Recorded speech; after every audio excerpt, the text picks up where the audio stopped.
भाँडाकुँडाहरू कसले मोल्छ यहाँ छिटो यहाँ सबै काम गर्छ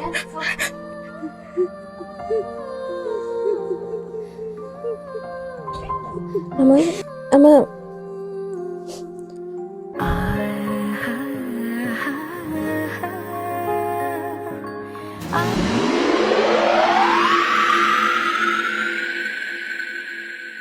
आमा आमा आमा आमा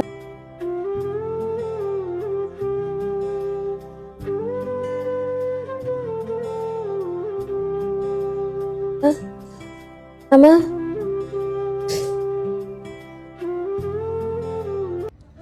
आज कहाँ हुन्थ्यो यो चिया पनि ल्याउँदिन त कहाँ गयो महारानी यहाँ पो सुतिरहनु भएको छ महारानी ऐ ला म त सुते पठाइहालेँ आमा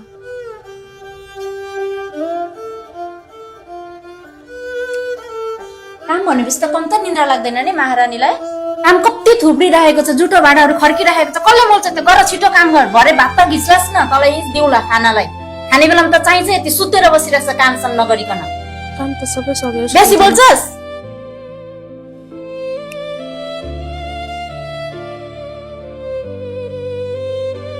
यो यत्रो भाँडाकुँडाहरू कसले मोल्छ यहाँ छिटो यहाँ सबै काम गर्छ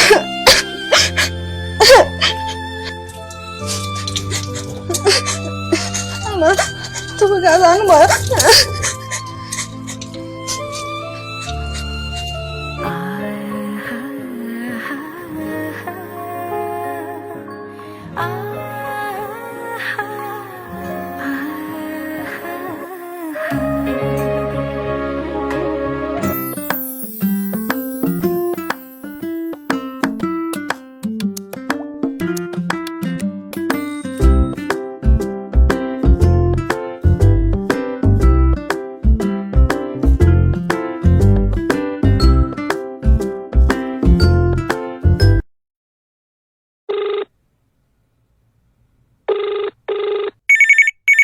मामा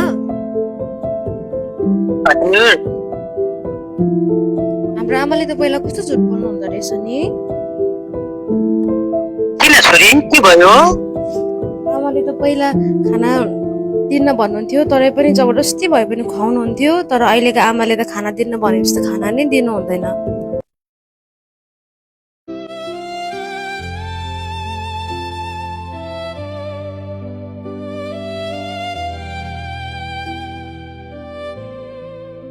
हाम्रो आमा कति झुट बोल्नु हुँदो रहेछ पहिला है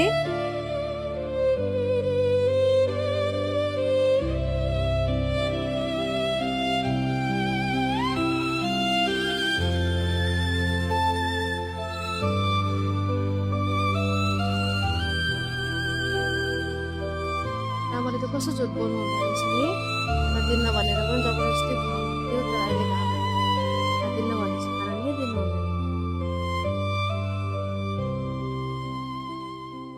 खान्छ त मेरो नानीले खान्छ यति खान्छ खाँदैन म कुकुरलाई दिउँ ल आइज खा त मेरो नानीको मामाम खा मेरो नानीको यति मिठो खिर खा त ल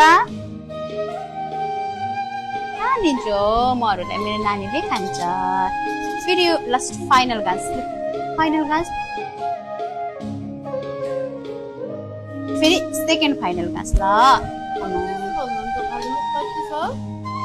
मुखमा छ म फेरि त्यसै जिद्दी गरेर त म त दिदिनँ है मामाम दिदिनँ नि म अरूलाई दिउँ मामा दिँदैन मामुले कहाँ दिन्छ त हो मेरो नानीको मामा अरूलाई दिन्छ त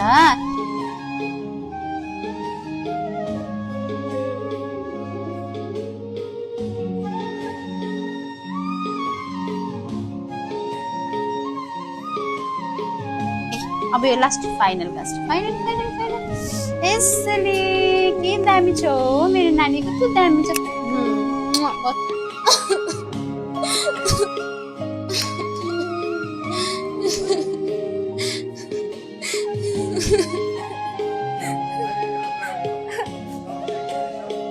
मेरो फोन कहाँ गयो भनेको त महारानीले पो लिएर राखेको ए बाउलाई पो कुरा लाउँदै थिइस्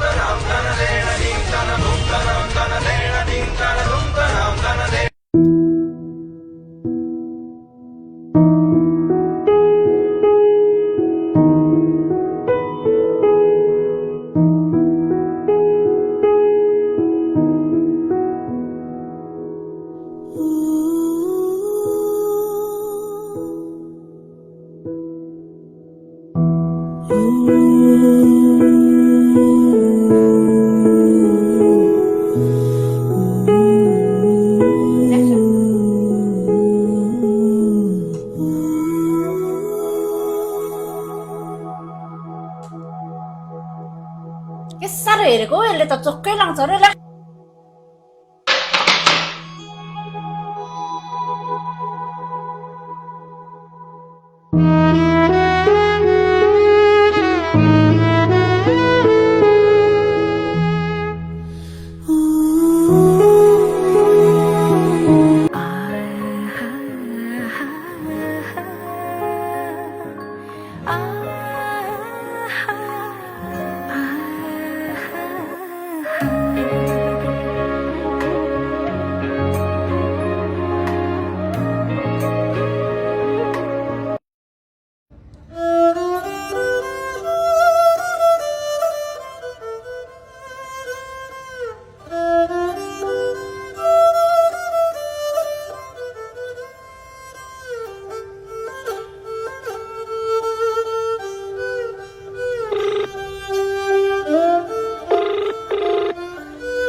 मलाई त सोध्नुहुन्न त, खालि छोरी छोरी मात्रै भन्नुहुन्छ त कि म चाहिँ यो घरको नोकर्नी हो म, खालि छोरी छोरी मात्रै भन्नुहुन्छ।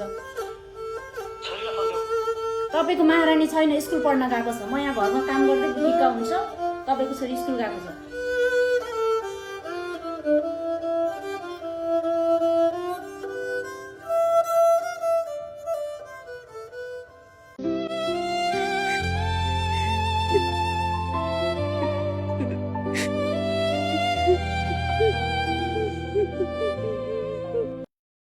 दिदी हुनुहुन्छ के हुनुहुन्न घरमा? दिदी ए बसिरहनु भएको छ? कस्तो हुनुहुन्छ?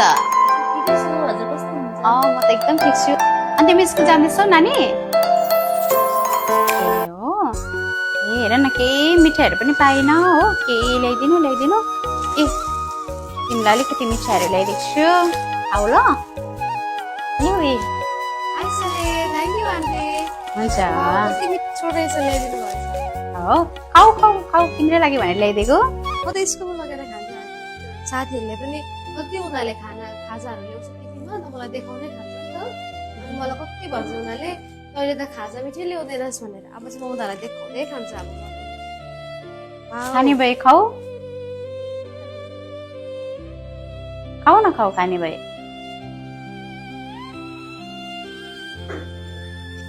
जान्छु ल जाने हुन्छ। सबै खानु पर्दैन त, यो अलिकति राख्नु, अलिकति खाँदा भइहाल्छ अलिअलि गरेर। होइन दिनुहोस् न दिनुहोस्, नानीहरू खुसी भइरहेको छ हो। नखाओस् होइन भइहाल्छ नि। कस्तो खुसी भएको है। अनि तपाईँ त अचेल चर्च पनि आउनुहुन्न त? आउँछु कहिले काहीँ शनिबार भ्याउँदा, घरको कामले बिजी हुन्छु, भ्याउँदिनँ एकैछिन त। पनि स्कुल गइहाल्छ, त्यही त। अनि नानीको बाबा पनि बाहिरै हुनुहुन्छ है? पहिलाको मम्मी चाहिँ अब मेरो साथी हो नि त, हामी सँगै कति धेरै सुसमाचारहरू सुनाउनु गएको थियौँ।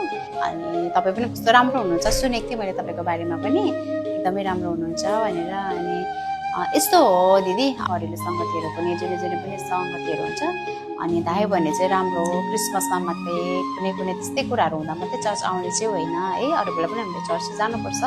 अनि एउटा कुरा चाहिँ के भन्दाखेरि नि दिदी, हाम्रो परमेश्वर चाहिँ देख्नुहुन्छ, चाहे तपाईँले गुप्तमा गर्नुहोस् होइन, चाहे तपाईँले मान्छेहरूको बिचमा गर्नुहोस्, चाहे तपाईँले जस्तो सुकै परिस्थितिमा गरेको कुरा पनि परमेश्वर चाहिँ जान्नुहुन्छ। प्रभु चाहिँ प्रेमिलो परमेश्वर हुनुहुन्छ नि त। प्रभुले चाहिँ तपाईँलाई पनि प्रेम गर्नुहुन्छ अनि मलाई पनि प्रेम गर्नुहुन्छ है। अनि हाम्रो त्यो सानो नानीलाई पनि प्रेम गर्नुहुन्छ। उसले गरेको सबै कुराहरू आज परमेश्वरको अगाडि चाहिँ छर्लङ्गै छ है। चाहे तपाईँले राम्रो गर्नुहोस्, चाहे तपाईँले नराम्रो गर्नुहोस् होइन, मलाई थाहा छ तपाईँले सबै कुरा राम्रो गर्दै हुनुहुन्छ। अनि हाम्रो परमेश्वर चाहिँ है हरेक असम्भवलाई सम्भव पार्ने परमेश्वर हुनुहुन्छ, जसको आमा बाबा छैन है, उसलाई चाहिँ सहारा दिनुहुन्छ। उहाँले कहिले पनि कसैलाई एक्लो छोड्नुहुन्न। अनि उहाँले चाहिँ सबैभन्दा ठुलो कुरा चाहिँ हामी प्रत्येकलाई अगापे प्रेम गर्नुभएको छ। उहाँको प्रेम चाहिँ यति बेसी निस्वार्थ छ, यति बेसी निस्वार्थ छ है। अनि साँच्चै नै तपाईँले गर्नुभएको हरेक कुराहरू चाहिँ प्रभुले जान्नुहुन्छ, प्रभुले देख्नुहुन्छ है। तपाईँले राम्रो गर्नुहोस् चाहे नराम्रो गर्नुहोस्, सबै कुरा प्रभुले जान्नुहुन्छ ल दिदी।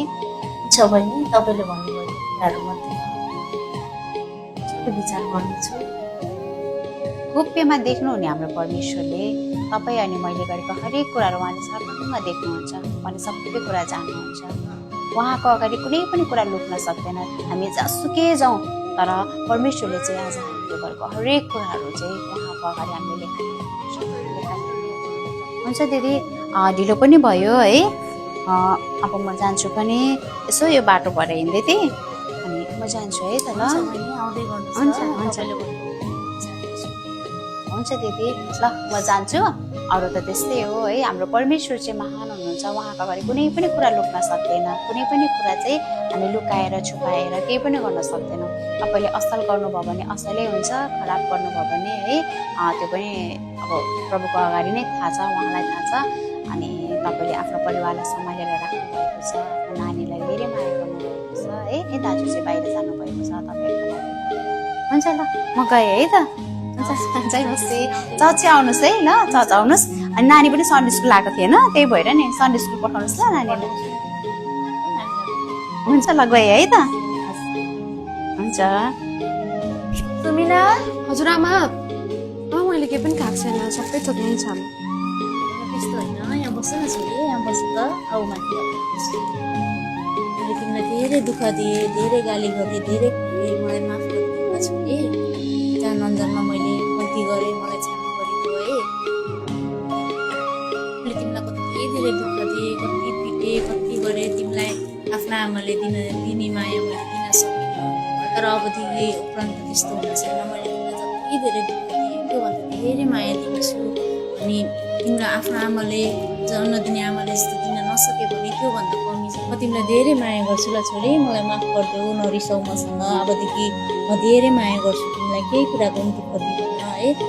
हाम्रो परमेश्वर त क्षमा गर्ने परमेश्वर हुनुहुन्छ। तिमीले पनि मलाई क्षमा गरिदेऊ ल छोरी। मैले जानमा तिमीलाई धेरै दुःख दिएँ, धेरै पीडा दिएँ। बसित दुःख मन्नु नगर, अब म धेरै माया दिनेछु तिमीलाई, धेरै माया गरेर।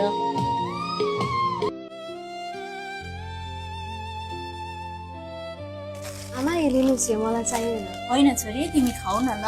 अरू पनि तिमीलाई केही खान मन लागेको छ भने मलाई भन, म मेरो छोरीलाई दिन्छु नि किनेर है। म धेरै माया गर्छु मेरो छोरीलाई। छोरी, तिम्रो बाबाले मलाई कति धेरै विश्वास गरेर तिम्रो केयर गर्नको लागि मलाई लिएर आउनु भएको थियो है। तर मैले त्यो जिम्मेवारी पुरा गर्न सकिनँ। तर अबदेखि उपरान्त चाहिँ तिम्रो बाबाले सोचेको भन्दा पनि ज्यादा म तिम्रो अनि तिम्रो बाबाको ख्याल गर्नेछु, तिमीलाई धेरै माया गर्नेछु है।